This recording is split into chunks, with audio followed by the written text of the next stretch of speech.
Salut les assoiffés, aujourd'hui on va brasser une bière. Et on va brasser une blonde. On fait pas une triple? Non. Calme-toi avec les triples.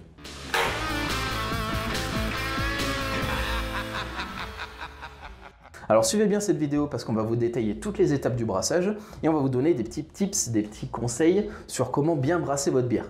Parce que gardez à l'esprit que c'est facile de faire de la bière, mais plus compliqué d'en faire une bonne. Easy to learn, hard to master. Et on va commencer avec les ingrédients. Let's go! On sait que pour faire de la bière, on a besoin de 4 ingrédients. De l'eau, du malt, du houblon et de la levure. Premier ingrédient, l'eau. Il est où le Ricard? Non, on va rester sur la bière quand même. Alors pour l'eau, utilisez simplement l'eau de votre robinet. De l'eau du réseau, c'est très bien. Prenez pas d'eau minéralisée, ça va donner un goût après à votre bière. Le seul élément que l'on ne veut pas dans l'eau, ça va être le chlore. Mais vu que l'eau, après, on va la chauffer, ça va s'évaporer naturellement. Ensuite, deuxième ingrédient, le malt. Oh, la bonne céréale. Alors par défaut, quand on parle du malt d'orge. Comme aujourd'hui, on va faire une blonde, on va utiliser du malt blond. Donc on peut utiliser soit du malt pâle, soit du malt pilsen, par exemple. Alors pour les quantités, c'est très simple. Comptez 30 g de malt par degré d'alcool que vous souhaitez, par litre de bière que vous brassez. Donc si on met 30 grammes pour 1 litre de bière, ça va faire une bière à 1 degré. Exact. Ah, je suis pas mauvais en maths. Donc nous, on veut 15 litres de bière à 5 degrés. Donc on fait 30 x 5 x 15. Troisième ingrédient, les gars, ça va être le houblon, que l'on a sous cette forme-là. Et du coup, c'est ce qui va donner l'amertume. Exact. En plus de l'amertume, ça va aussi apporter des arômes. Attention, donc choisissez bien votre houblon avec précaution. Vas-y, sens. Ça pue les pieds. C'est vrai qu'elle sent les pieds. Et pour faire notre petite blonde, on a choisi bien évidemment du houblon barbe rouge. C'est un houblon qui tient un petit peu sur les fruits rouges et le côté un petit peu épicé. Alors pour les quantités, ça va être un petit peu plus compliqué parce que ça va être le pourcentage d'acide alpha qui va vous apporter l'amertume. Pourcentage que vous retrouverez sur l'étiquette de votre houblon. Concrètement, nous, pour faire 15 litres de blonde, on va mettre 10 grammes. Si vous voulez une bière qui soit peu amère, mettez ça. Si vous voulez plus d'amertume, vous pouvez doubler, voire tripler la dose. Ça va ? Ouais. Il est complètement largué le poison. Et pour terminer, quatrième et dernier ingrédient, on va choisir la levure. Très important. Très important parce que c'est la levure qui va nous amener des composés aromatiques pendant la fermentation. Donc nous, on a choisi une levure un petit peu neutre. Voilà, parce que c'est vraiment la céréale qu'on veut faire ressortir dans notre blonde. Bon, on a la recette. Maintenant qu'on est bon avec la partie théorique, place à la pratique. Étape 1, le concassage. Alors, pour faire 15 litres de bière à 5 degrés, il nous faut donc 2 kg et 250 g de malt. On concasse donc le malt pour avoir accès à l'amidon qui est à l'intérieur de la céréale. Alors faites attention, le but est d'exploser la céréale. Si jamais vous la concassez trop finement, vous allez avoir des problèmes après par la suite, notamment en filtration. Au préalable, on aura fait chauffer 15 litres d'eau dans notre cuve de brassage à une température très précise. Attention, votre cuve doit avoir un fond filtrant. Et maintenant, on passe au brassage. Et maintenant, vous versez simplement vos céréales dans votre eau chaude, sans oublier de touiller. Comme en pâtisserie, les gars, veillez à ce qu'il n'y ait pas de grumeaux. Et on appelle cette étape l'empâtage. Et lorsque toute la céréale a été humidifiée, là on lance le chrono.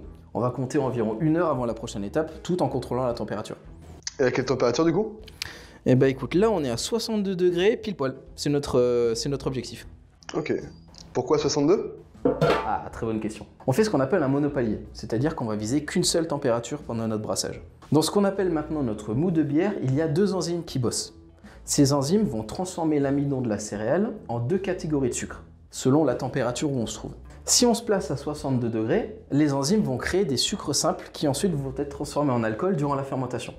Si on se place à contrario à 72 degrés, les enzymes vont créer des sucres plus complexes qui vont apporter de la rondeur, un petit peu de moelleux, du corps à la bière. Et nous, comme on veut une bière blonde légère, on va essayer de se rapprocher le plus possible des 62 degrés. Exact, on va pas vouloir chercher de la rondeur, on veut une bière un petit peu sèche. Rendez-vous dans 1 heure. Si vous voulez faire ça bien, contrôlez également le pH de votre mou. Pour rappel, le pH, c'est l'acidité. Munissez-vous de petites bandelettes de pH pour contrôler ça, à savoir que le pH idéal est à 5,6 pour que les enzymes travaillent correctement. Si vous avez un pH qui est trop bas, c'est qu'en général, vous utilisez des maltes spéciaux. Donc pour faire de la brune, par exemple, il n'y a rien à faire. Concrètement, un pH trop bas, vous êtes trop acide, il n'y a rien à faire. Par contre, si vous êtes trop haut, ce qu'on vous conseille, c'est d'utiliser des citrons verts ou des citrons jaunes. Tout simplement. Vous en mettez un petit peu, vous regardez, vous contrôlez, et vous arrivez à 5,6. Du coup, on n'était pas assez acide, donc on a rajouté du citron vert. Pour être sûr que les enzymes ont bien transformé tout l'amidon de notre céréale en sucre, on fait ce qu'on appelle un test à l'iode. Donc on prélève un petit échantillon, comme ça. Donc on met quelques gouttes d'iode, vas-y prose. Donc si vos céréales se noircissent au contact de l'iode, c'est qu'il y a encore de l'amidon. Donc on vous conseille de laisser vos enzymes encore travailler 10 minutes, un quart d'heure, le temps de tout consommer. Si jamais l'amidon se décolore, comme c'est le cas ici, c'est bon, il n'y a plus d'amidon, on peut passer à la filtration. Let's go! Faites maintenant chauffer un bon volume d'eau chaude dans une cuve, précisément à 80 degrés. Cette eau chaude va nous permettre de rincer le sucre présent dans la céréale de notre cuve de brassage ici.